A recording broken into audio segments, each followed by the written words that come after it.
Mga boss, bali nandito nga tayo sa may Kabuyaw at meron tayong pipick upin na pasahero doon sa may looban. Nakakuha tayo mga boss ng booking dito nga sa may 33 lot 4 Ocampo Street, Mabuhay City Homes.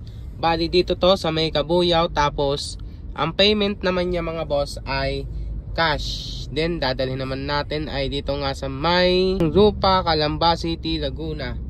At nag-message din nga pala sa atin mga boss. Yun mga boss, bali nag-message sa atin yung ating pasahero kasi hindi nga mapin yung kanilang mismong location. Kaya naman pagdating natin doon, may message na lang natin kasi hindi tayo familiar doon sa lugar nila. Yun mga boss, bali pick upin ko lang to. Bali mga boss, ang layo nga pala sa atin ng ating pasahero ay 3.8 km. Tapos dito nga sa atin dadaanan mga boss ay napakahaba na ng traffic kasi ang oras natin ngayon mga boss ay 4:49 nga, kaya naman rush hour nga ito. At yun, bali yung pipick upan natin mga boss, kung ito yung nandito tayo sa highway, yung papasukin natin mga boss ay talaga naman napakalayo pa. Tapos pangit yung kalsada, masikip. No choice tayo kasi kanina pa tayo naghihintay ng booking, binigyan tayo kahit medyo malayo, no choice tayo. Kailangan nating kunin kasi hindi tayo kikita kapag hindi tayo may pagsapalaran. Yun mga boss, balitaan ko na lang kayo mamaya kapag nga nakuha ko na yung aking pasahero.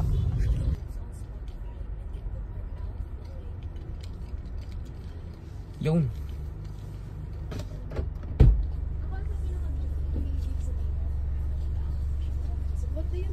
meron pa sa likod.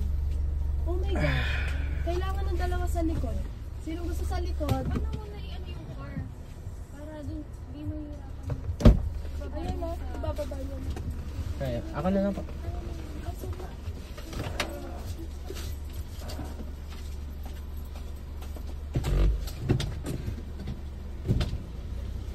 Kailangan Chelsea ni Ana sa likod.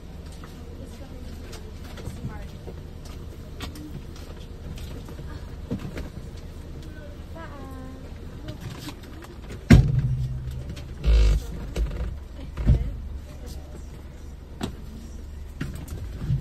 Bye, ma.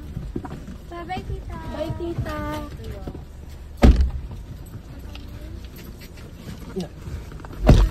Oh my God.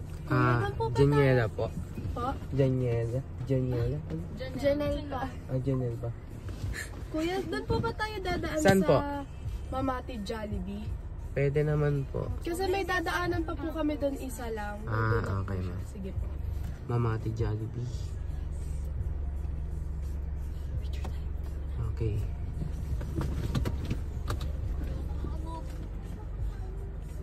Ay, hindi pala kami dapat sa ito. Kita kayo tayo. Ito lang tayo dalawa. Oo, kayo na naman mag-selfie. Yun mga boss, bali na i-drop na nga natin yung ating pasahero dito. At yun sila sa may likod. Yun, bali gagawin natin mga boss, medyo malayo din kasi to dun sa karamihan ng pasahero. Gagawin natin naman mga boss, ay hahanap tayo ng pasahero. Bali gagapang tayo pabalik sa City of Calamba. Yan mga boss, balitaan ko na kayo mamaya. Bumili na nga lamang din ako ng aking mamimerienda dito nga sa aking nadaanan na ito. Ano mga boss, bumili nga lang tayo ng ating mga pagkain. Tapos pagbalik natin dito sa sasakyan, since naka auto accept nga tayo ng ating Grab, yun, meron na tayong pasahero mga boss. Bali yun, pupuntahan lang natin ito. Ang layo nga pala sa atin ay 1.5 km. Pick pa nga mga boss dito sa may Kanlubang dahil dito nga pala ay nagbabayad ng 20, kaya yun, medyo na traffic tayo dito mga boss dahil napipigilan yung daloy ng mga sasakyan. Mga boss, bali meron nga tayong nabili doong turong malagkit. Hindi ako nakakakain pa nito kaya bumili tayo mga boss. Titignan natin kung masarap ito nga.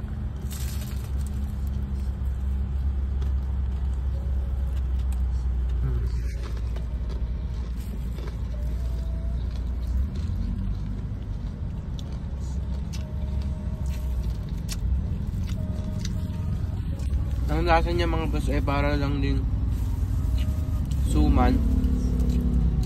Tapos Meron ka lang maano na crispy. Ang sarap. Ano lang to? 10 pesos pero talagang sulit na sulit mga boss yung lasa. Kaya ito nabili mga boss sa may Kanlubang. Yun, pag mapapunta kayo dun mga boss, ano lang to? Sa may Petron, papasok lang kayo doon sa may arko ng Kanlubang. Pasok lang sa may Petron, yung makikita nyo to. Ang sarap mga boss. Subukan nyo rin to.